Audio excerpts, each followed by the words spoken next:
반갑습니다. 저는 한의사 이경입니다. 자, 오늘은요, 비만의 형태 중에서 조금 특별한 비만을 얘기해 보려고 해요. 바로 소아 비만인데요. 모두 이런 통계가 있거든요. 아빠가 비만한 경우, 가족 비만에서 아이가 비만해질 확률은 40%, 엄마가 비만하면 아이가 비만해질 확률은 60%, 그리고 엄마 아빠가 모두 비만하면 아이가 비만해질 확률은 80%, 거의 비만하다는 얘기인데요.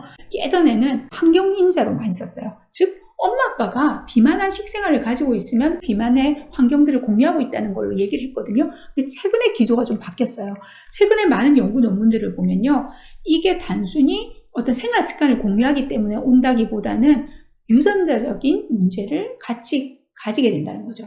무슨 얘기냐면, 자, 만약 환경적인 얘기만 하면은 엄마가 비만한 비만 가족 사이에 있을 때는 일란성 쌍생아나 이란성 쌍생아나 비만할 그 한계가 똑같아야 되는데요. 연구 논문을 보면 이란성 쌍생아가 비만해질 확률이 32%였는데 똑같은 환경에서 일란성 쌍생아가 똑같이 비만해질 확률은 2배가 넘는 74%라고 나와 있어요. 이 얘기는 어쨌든 유전자를 같이 공유하게 된다는 걸 나타내고 있고요.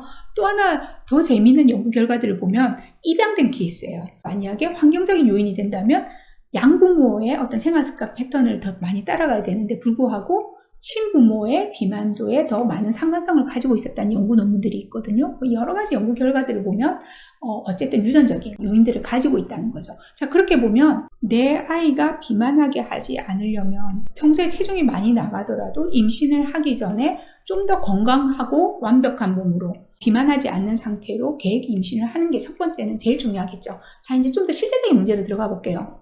이미 출산도 끝났고 아이들의 비만에 대해서 문제를 인지하고 왔어요. 자, 유전적인 거는 바꾸기 힘들어 이제는 건드릴 수 있는 부분이 아니에요. 자, 여기에서 환경은 우리가 충분히 조절을 할 수가 있습니다. 자, 소아 비만을 같이 데리고 온 엄마들이 가장 많이 하는 얘기가 얘는 입맛이 본래 이래요라는 얘기를 해요. 그러면 제가 이제 이렇게 말해요. 애가 입맛이 어디 있어요? 애 입맛은 만들어주는 거지. 사실은 이게 이제 조금의 입맛 있긴 있어요. 근데 여러분들이 비만아를 대하는 엄마들이 말하는 입맛이라는 건요, 타고난 성향을 얘기하는 게 아니고 이 아이가 좋은 음식과 나쁜 음식을 조절하는 조절력에 대한 부분을 말하고 있는 경우들이 많아요. 수학과 과학을 공부시키듯이 어린아이에게 좋은 음식과 나쁜 음식에 대한 것들을 충분히 교육을 시켜주고 단 것들에 대한 것들도 어떤 조절력을 가지는지를 습득하게 된 아이는 조절력이 생겨요. 양식을 좋아하든 중식을 좋아하든 한식을 좋아하든 그러한 조절력이 있는 아이들은 충분히 어떤 것들 음식에 대해서 균형 있게 잡힌 식단을 선택할 수 있는 능력이 있다는 거죠. 그런데요, 비만 아이가 있을 때 그 집에 냉장고를 열어보란 말을 꼭 해드려요. 집에 항상 과자는 굴러다녀요. 사탕은 어디에나 쌓여있고 냉장고 문을 여는 순간 색색까지 음료수들이 다 즐비해요. 그런데 아이한테 우리 아이는 항상 단 걸 먹고 밥 먹기 전에 사탕을 먹고 단 음료를 좋아하기 때문에 라고 말하는 건 안 된다는 거죠. 아이에 대한 어떤 관리를 하기 위해서는 가족 전체가 좋지 못한 음식은 집에 구비를 안 해놓고 집에 있는 음식들에 대해서 충분히 식단에서 식단 교육이 이루어져야 되고요. 또 무엇보다 아이가 어리면 어릴수록 엄마들은 자칫 말이 안 통하는 아이라서 더 힘들다고 하시지만 그렇지 않아요. 어린아이들은 그런 조절력을 아직은 배우지 못하고 배우는 단계일수록 더 좋다는 거죠. 그래서 좋은 음식들을 규칙적으로 먹는 습관, 좋은 음식과 나쁜 음식을 먹어야 되는 이유, 조절력들을 교육시켜주는 게 충분하고요. 자, 두 번째로 내 아이가 비만한지 비만하지 않은지를 모르고 오시는 경우들이 꽤 많아요. 성장이 완전히 끝난 어른의 경우에는 보통은 체지방률이 여성의 경우에는 25% 내외가 정상이고 남성의 경우에는 15에서 18% 내외가 정상이에요. 그리고 BMI라는 지수 많이 활용하시죠. 20 이상을 이제 올라가게 되면은 경계를 하게 된다고 보죠. 근데 아이들의 경우는 조금 달라요. 제가 이 그래프를 한번 보여드릴게요. 소아 아이들의 BMI인 경우에는 2세가 지나면서 내려오기 시작했다가 그 다음 점점 증가해요.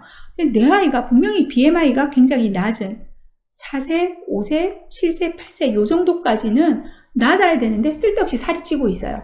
그러면 이때는 체질량 지수가 낮고 활동량이 늘어나면서 키가 급성장을 하면서 지방은 적어져야 되는데 이때부터 만약에 포동포동해지기 시작한다면 이 아이는 비만으로 갈 확률이 크다는 거죠. 그래서 아이가 보통 아이들보다 몸무게가 많이 나가고 체질량 지수를 여러분들이 계산을 해보셨을 때 너무 높다면 미리미리 전문가의 상담을 한 번 정도는 해보시는 것이 좋습니다. 자, 한 번 더 결론적으로 말씀드리자면 소화 비만의 관리는 아이가 벌 받듯이 하시면 안 돼요. 너 살이 쪘으니까 너는 이걸 먹으면 안 돼가 아니고요. 다 같이 좋은 음식과 나쁜 음식에 대한 구분을 해주고 이걸 위해서 우리 가족들은 다 같이 좋은 음식을 많이 먹겠어라고 하는 쪽으로 아이들을 유도해주고 같이 해나간다면요. 엄마도 살이 빠지고 아빠도 살이 빠지는 경우들이 꽤 많아요.